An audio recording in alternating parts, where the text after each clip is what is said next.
jelly. It's rather pleasant in a bowl with some ice cream. Sadly though, that's not the type of jelly we're talking about today. It's that feeling that you have in your legs when you're trying to run and they just won't quite oblige. It can come on from swim to the bike, from bike to the run, and sometimes even at the end of the run.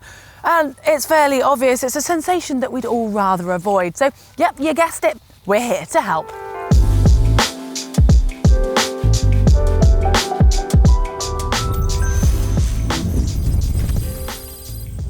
Jelly legs are most commonly associated with going from the bike to the run, and it's that feeling of your legs just not doing what you want. There isn't actually any scientific terminology for this, but if you know, you know. And if you don't know, you've either never done a triathlon or you've just managed to pace and prepare yourself incredibly well.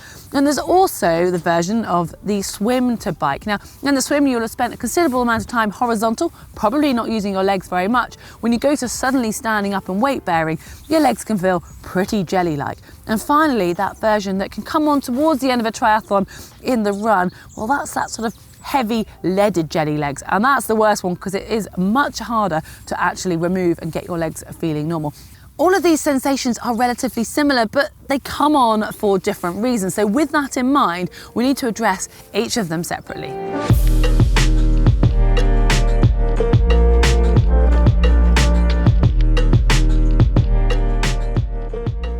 Let's start with the most common one, bike to run. You'll have been sitting on the bike for anything from an hour or more, and you're going to be in a very leg dominant position and very much flexed. So it's no wonder that your body isn't particularly keen to run, and the longer and the harder the effort you spend in that position, the bigger the shock it is going to be when it comes to that transition. And if you think about it, you're flexed over, so your hip flexors are going to be shortened, you're predominantly working your quads and your glutes whilst you're on the bike.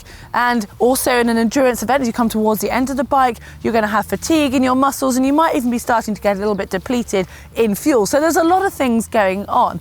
But some good news here, because there's so many factors, there's a lot of areas which we can address and work on.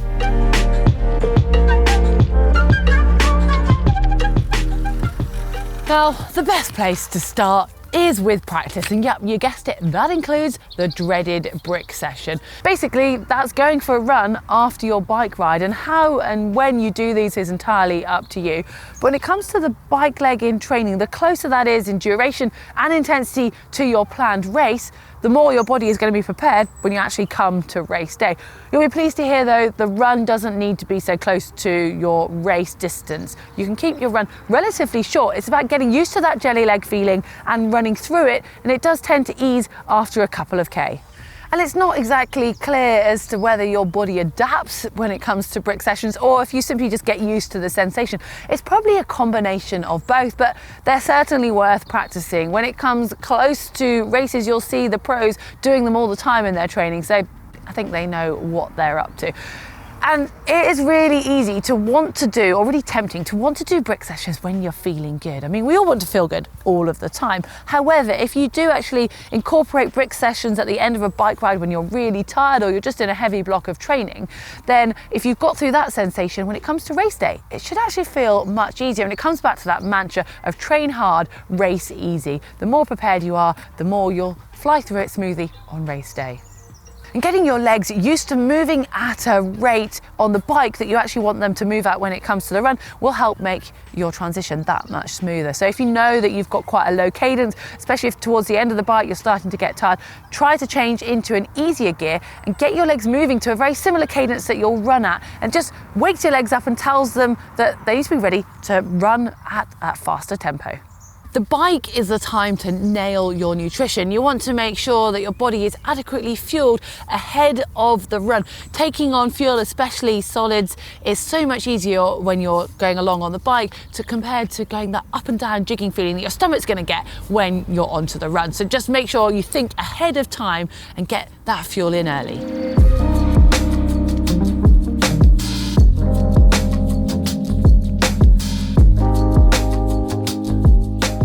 Now, the swim to bike jelly leg sensation is often overlooked, and it affects some people more than others, but it's rather unpleasant because it can be kind of a full body sensation. You're going from being horizontal and supported in the water to suddenly being upright and trying to power yourself through T1 predominantly by using your leg muscles.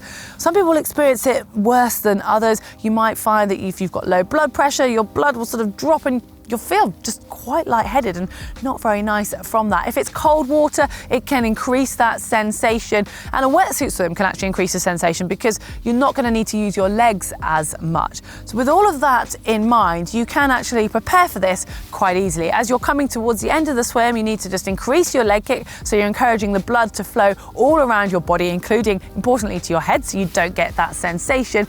And also just take it nice and slowly to start with. You might feel like you're wasting time, but in the long run, you'll be much quicker as you'll be able to consistently get through T1 without any horrible sensation.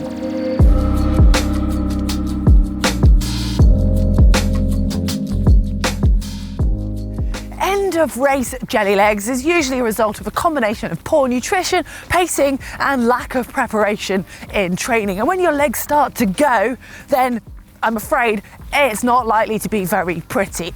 Now, you've got those three sections which you can address. You need to make sure that you have fueled adequately throughout the whole event. You've made sure you've paced it sensibly and you've trained and practiced for this. But when it does start to get tough, then you're gonna just need to slow it all down a bit.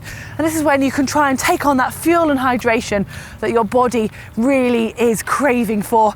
And your legs will usually come back, especially in a long distance race, and you'll be able to pick it up and go again. None of us want to experience jelly legs, that's obvious, and hopefully if you follow these tips, then you'll be able to keep this unpleasant sensation to a minimum, and if you do experience it, you'll at least know how to deal with it at the time. Well, hopefully you have enjoyed this. Give us a like. If you've had any tricks or tips that work to help you get over jelly legs or stop them occurring in the first place, do make sure you share those in the comments section below. And you can follow us for various tips on social media, and you can also subscribe to us here to make sure you get all of our GTN videos on YouTube.